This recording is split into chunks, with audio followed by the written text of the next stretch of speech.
Sumainyo ang Panginoon. At sumaiyo rin. Ang mabuting balita ng Panginoon ayon kay San Lucas. Papuri sa iyo, Panginoon. Noong panahong iyon, dating ang mga taong nanggagaling sa mga bayan-bayan at lumalapit kay Jesus. Nang natitipon na ang napakaraming tao, isinalaysay niya ang talinghagang ito. May isang taong lumabas para maghasik ng binhi. Sa kanyang paghahasik, may binhing nalaglag sa daan at nayapakan. Ang mga ito'y tinuka ng mga ibon. May nalaglag sa kabatuhan at pagtubo ay natuyo dahil sa kawalan ng halumigmig. May nalaglag naman sa dawagan. Lumago ang dawag at ininis ang mga binhing tumubo. Ang iba'y nalaglag sa matabang lupa, tumubo at namunga ng tig-100 butil, at malakas niyang idinugtong, makinig ang may pandinig. Itinanong ng mga alagad kung ano ang kahulugan ng talinghagang ito.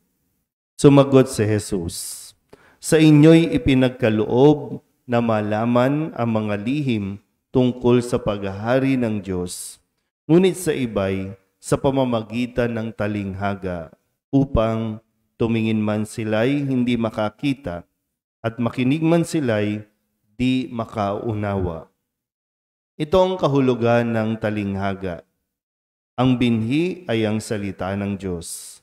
Ang mga binhing nalaglag sa tabi ng daan ay ang mga nakinig. Ngunit dumating ang dyablo at inalis sa kanilang puso ang salita upang hindi sila manalig at maligtas. Ang mga nalaglag sa kabatuhan ay ang mga nakinig ng salita at tumanggap nito ng may galak. Ngunit hindi ito tumimo sa kanilang puso.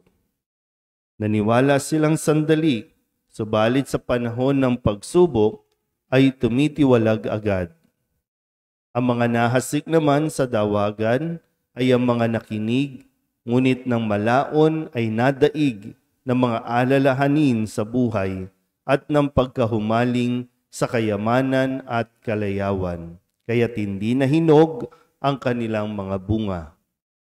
Ang mga nahasik naman sa matabang lupay, ang mga nakinig ng salita. Iniingatan nila ito sa kanilang pusong tapat at malinis, at sila'y nagtitiyaga hanggang sa mamunga. Ang mabuting balita ng Panginoon. Pinupuri ka namin, Panginoong Hesukristo. Isang mapagpalang umaga po sa inyong lahat. Sabado na naman, katapusan ng ating linggo para sa ika-24 na linggo sa karaniwang panahon. At ngayon po ay kapisahan ni Padre Pio, si Saint Pio ng Pietrelcina, kung saan ay isa sa mga nakinig o nakatanggap ng salita ng Diyos at ito'y kanyang isinabuhay.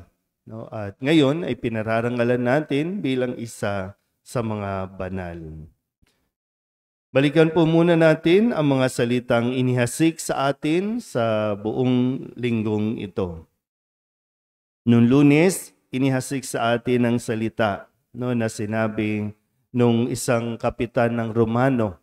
Siya po ay nakiusap, lumapit kay Jesus upang pagalingin ang kanyang alipin. Sabi niya, hindi ako karapat-dapat na humarap sa inyo, ngunit magsalita po lamang kayo at gagaling na ang aking alipin. Noong Martes, ang sabi naman ng inihasik sa atin ay sa kwento na kung saan namatayan ang isang babaeng balo at dahil sa habag ni Jesus, kanyang binuhay ang anak nito at ibinalik sa kanya. Sinabi ni Jesus sa lalaki, "Binata, bumangon ka." Naupo ito at nagsalita at siya'y ibinigay ni Jesus sa kanyang ina. Noong Miyerkules naman, habang kausap po niya, no, yung mga Pariseo at mga eskriba na patuloy na nagre-reject sa kanya. Ang sabi ni Jesus, sa ano ko nga iahambing ang mga tao ngayon at ano ang katulad nila. Sabi po doon, no, para silang mga bata. Tinugtugan mo, ayaw sumayaw. Ayaw din umiyak. So, sa ano iahambing ang mga tao ngayon? Nung Huwebes naman, ang inihasig sa atin, matapos natin nagunitain ang kapisahan ng pagkakatawag, no, kay San Mateo, pinaalala ni Jesus na ang mga may sakit ang nangangailangan ng manggagamot, hindi ang mga walang sakit. Nais tayong gamutin ni Jesus mula sa ating mga kasalanan na siyang nagdudulot ng pagkakasakit ng atin pong mga kaluluwa. Kahapon, Biyernes, ipinaalala din na lahat ay mayroong bahagi na ginagampanan sa pagpapahayag ng mabuting balita. Habang si Jesus at ang kanyang mga alagad ay naghahasik ng mabuting balita, mayroong mga kababaihan na tumutulong para sa kanila. Ang sabi po sa ating ebanghelyo, ang ari-arian nila ang itinutustos nila sa pangangailangan ni Jesus at ng kanyang mga alagad. So sa ganung paraan din, sila ay nagiging tagapaglingkod. At ngayon, nasabi nga, matapos nating marinig ang mga ito, pinapaalala sa atin yung kahalagahan ng pakikinig. Kasi kung hindi makikinig, anong papasok sa atin? Kailangan natin ma-absorb, no? Kailangan natin tanggapin ang mga salita na siyang sinasabing binhi na inihahasik sa atin na napakahalaga para sa atin. Binhi pa lang. No, kung tutuusin, binhi lang ito na hindi po pwedeng pabayaan.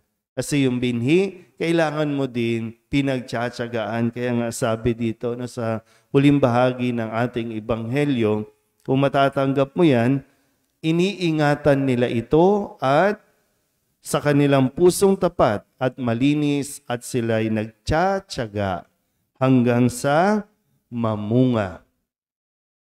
Ganun kahalaga yung binibigyan diin dito, no, na sa pagdiriwang natin ng banal na misa, sa pagpapahayag ng mga salita ng Diyos, napakahalaga na nakikinig tayo ng mabuti. Hindi ko alam po kung pagkatapos ba ng misa, medyo binabalik-balikan mo ba yung kahit hindi yung, wag na yung homily, no? Binabalikan mo ba yung mga ipinahayag na salita?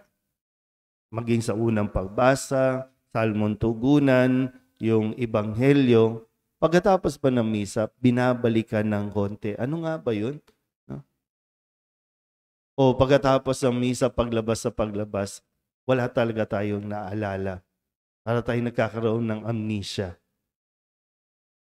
Kaya tuloy, kapag pag-uwi natin, kung magkaroon man ng problema sa daan, magkaroon man ng problema sa bahay, parang hindi natin lagi alam kung paano kikilos o ano ang ating gagawin.